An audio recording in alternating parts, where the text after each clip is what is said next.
This is a debrief of day 38 of my GMAT Prep. In this video, I will share my performance metrics from 3 critical reasoning practice sets, 1 Quant practice set, and 1 Data Sufficiency practice set, all of which I attempted on this day. I will share my learnings from the critical reasoning practice sets first and keep the Quant and Data Sufficiency practice sets for the end. That said, do note that the order in which I picked up these practice sets was as you are seeing on the screen right now. Your biggest takeaway from looking at this should be to mix practice sets across sections as you get closer to your final GMAT exam. Let's jump into critical reasoning first. I will share my performance statistics and then dive into specific learnings which you can also use to do well on this question type. The first critical reasoning practice set took me 45 minutes in which I answered 18 questions. The 18 questions consisted of 7 easy, 3 medium and 8 hard questions. I was able to answer 16 questions correctly. The 2 questions I answered incorrectly were both hard questions. The second practice set also took me 45 minutes and I answered 23 questions. The 23 questions were comprised of 9 easy, 8 medium and 6 hard questions. I was able to answer everything correctly on this practice set. The third critical reasoning practice set took me 45.5 minutes and I answered 20 questions on this one.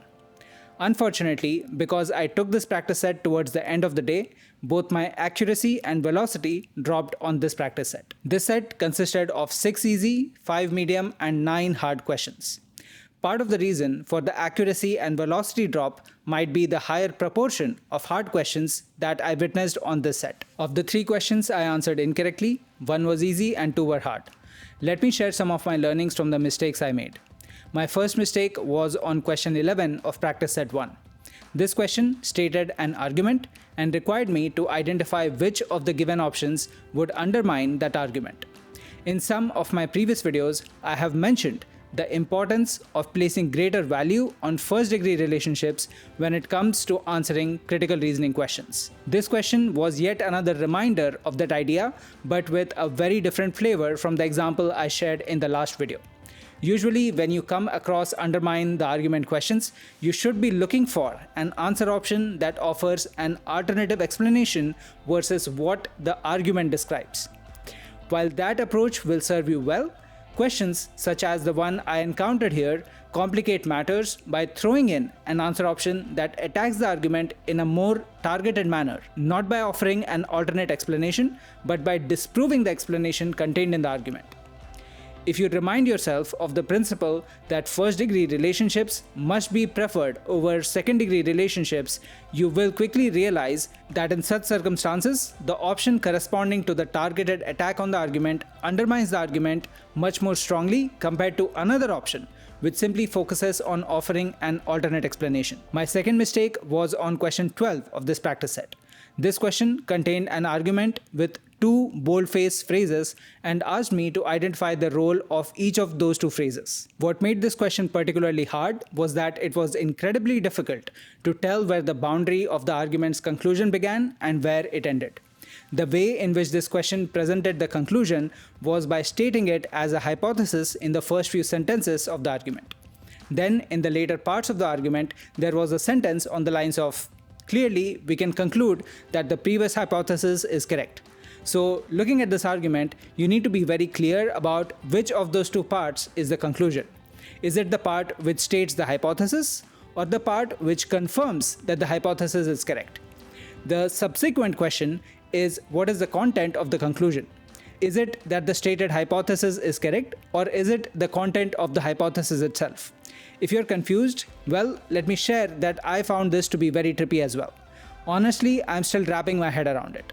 In my opinion, delineating these 2 parts on the spot in the middle of the exam would be nothing short of a feat in language processing. Finally, let's talk about the 3 questions which I answered incorrectly on the third practice set. The interesting thing about all these 3 questions is that I was having an incredibly hard time even processing the arguments. That was because the arguments made use of dense language even though the number of layers of logic ingrained in the argument was limited. Consider what I just said. The issue on these questions is how dense the language was and not how many layers of logic were stated in the argument. That description itself should tell you a lot about the nature of critical reasoning questions on the GMAT. The thing to notice is how complexity is presented to you on this question type during the exam. Next time you're attempting critical reasoning questions, notice if you're more comfortable dealing with one type of complexity versus the other. The strategies which you will need to use to tackle each type of complexity are very different. In my case, I just bookmark these questions and I will return to them in the coming days. I know I can model these questions out in more detail. I just wasn't able to do it on the same day because I had run out of time for my study session. Alright, so now that I have covered the 3 critical reasoning practice sets, let me quickly get into the Quant and Data Sufficiency practice sets. On the Quant practice set, I answered 10 questions in 20 minutes. I was able to answer all of them correctly. The 10 questions consisted of 2 easy, 6 medium, and 2 hard questions. My Data Sufficiency practice set also consisted of 10 questions which I solved in 20 minutes. The 10 questions consisted of 4 easy, 2 medium, and 4 hard questions. Once again, I was able to answer all of them correctly. I will quickly flash my question-by-question metrics from the 5 practice sets which I talked about just in case you want to benchmark yourself against me. If you have been following me, you know that I am in autopilot mode when it comes to Quant and Data Insights questions. The only reason I am picking up those practice sets is to maintain the muscle memory required to apply the appropriate behavioral principles on these question types. Alright, so that is all for today's video. If you have any feedback, put it in the comments and remember to hit like, subscribe and bell if you feel like doing so. I will catch you in the next video.